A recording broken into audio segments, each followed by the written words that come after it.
You're listening to Vaquero News, the Valley Student Station. Good afternoon, Vaqueros. Today is Monday, October 31st. Happy Halloween. It is currently 78 degrees Fahrenheit outside. We are coming to you live this afternoon from our Edinburgh studio. I am your host, Rodolfo Alvarado. And I'm Timothy Chapman, and this is Vaquero News.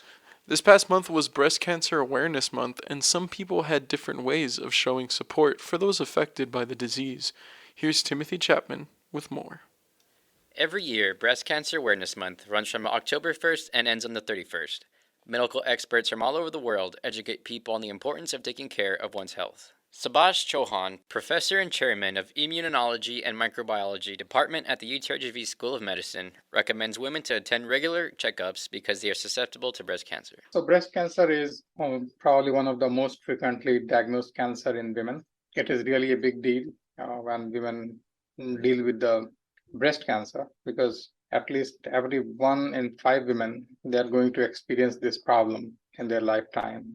He said there are many contributing factors as to why individuals develop breast cancer. Now, I will say stress is one of the major contributors. If we see a prolonged stress in women or in men, whatever, then chances, because that's how our biological machinery is clipped by the stress. Okay, stress induce a lot of chemokines and a lot of cytokines, or you can say biochemicals, which are triggering the overall cancer process. Certified General Surgeon at UT Health, RGV, Dr. Vijayan Devan, said people don't have to schedule an appointment with a doctor if they believe something is wrong within their bodies. Who knows your body the best? You do. What I always tell patients that come and see me is once a month while you're in the shower, just feel your own body. If you feel something worrisome, go see a primary care doctor who then can do a formal breast exam and order some imaging if needed. Devan said he wants to emphasize how breast cancer affects men also, and how important it is for people to not ignore health problems. It's human nature sometimes to kind of sweep things under the carpet and say, you know what, out of sight, out of mind. But these are things that I highly stress to patients. We have to do early detection, early intervention. Sometimes when you have early detection, early treatment, the treatment's very short, and you go the rest of your life never having to worry about this again. Dr. Chauhan said he gives credit to the hardworking scientists who have exhausted their lives in finding research to improve breast cancer treatments and lower the mortality rate caused by the disease. So in general, we are seeing like more than 90% survival rate in breast cancer.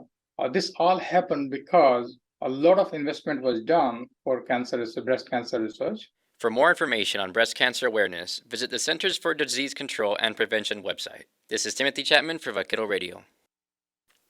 The Brownsville Public Utilities Board held a meeting on October 24th to discuss how the TANASCA fund should be handled. Here is Silvana Villarreal with more. On October 24th, the Brownsville Public Utilities Board PUB members discussed initiatives on how the $29 million fund should be returned to the community, but no final decision was made. Local Brownsville resident Kayla Taboada said the board can start by giving the money back after the meeting opened with a public comment period. Start by giving that money back, and we're not going to stop until you guys pay the rest of the money back. Brownsville resident John Shergold explained the struggle of deciding how residents should spend their money: high utility bills or things such as medicine. People that are serviced by PUD, they can't handle it anymore, the bills. Brownsville PUB Director of Finance Miguel Perez brought solutions to the board, suggesting the use of the TANASCA fund money towards the bill reduction program. The easiest way for us is if it'll be through the bill reduction program. That's how it was collected, and that's the easiest way to get back.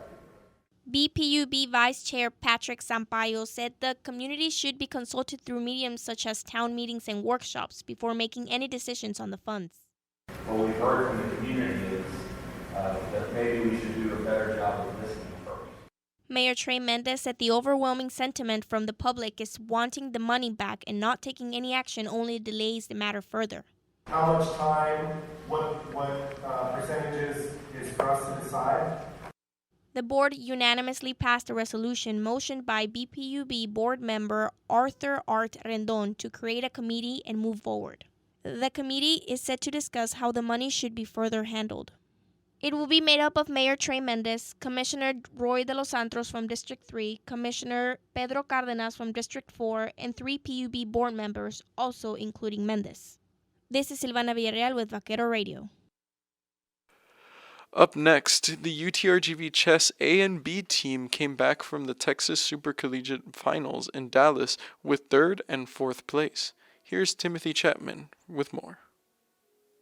On October 22nd and 23rd, the UTRGV chess team competed against UT Dallas and Texas Tech University in the annual Texas Collegiate Super Finals, taking home 3rd and 4th place. According to the chess team's social media, the A team managed to win all their games against TTUB without any major problems. This victory secured UTRGV A 3rd place behind UTD A and UTD B, and leaving UTRGV B team trailing behind in 4th place. UTRGV chess program manager and grandmaster Alex Mista said this was a great opportunity for the new players in the team to compete in, but they knew coming into the tournament it was not going to be easy. Yeah, we're always excited when we can compete with other teams. So it's this kind of adrenaline that we need from time to time. We're going there, hoping for winning this tournament, of course. But it's sport. You cannot win everything, and especially when the team is so new. UTRGV chess team A was composed of international masters Victor Gazik, Gerard Druska, and Irakli Beradze, and grandmaster Camille Dragun.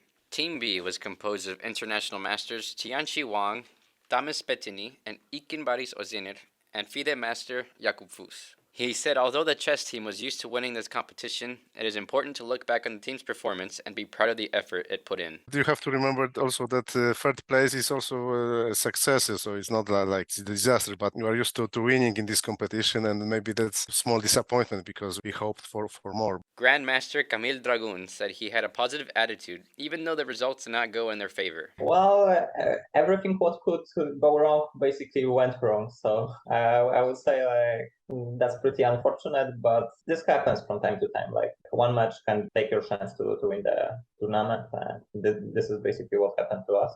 He said although losing is disappointing, it could also be the thing that makes you work harder to improve next time around. Usually when you lose, it's like the extra motivation. You see that you are not as good as you think you are, and you just need to work better, sacrifice more time, more effort.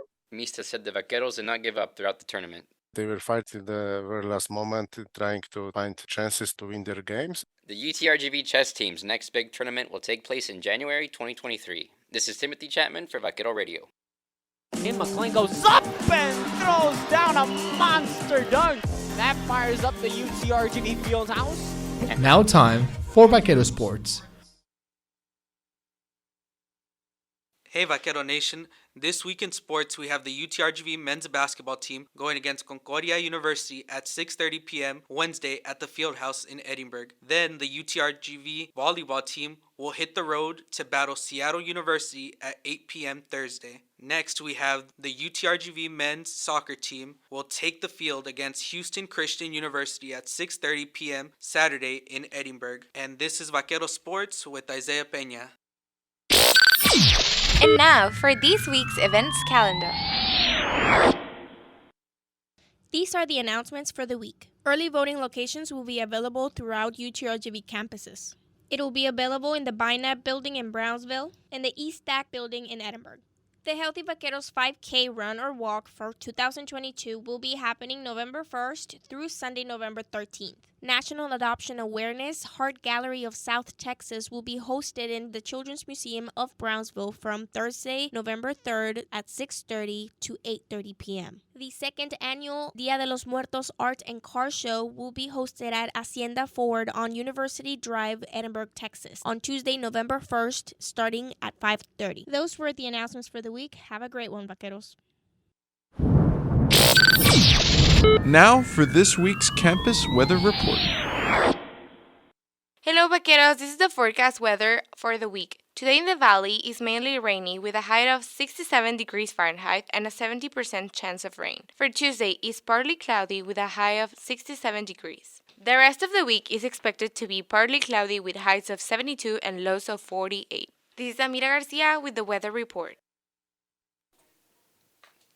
That was a newscast for this week.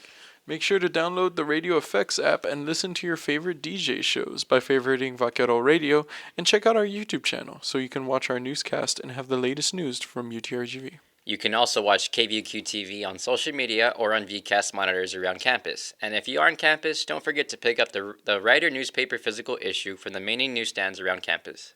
From now on, our weekly newscast will also be transmitted every Wednesday and Friday at 1 p.m. Join us next week, same time, same place. Only on Vaquero Radio, the Valley Student Station. Have a great week, Vaqueros.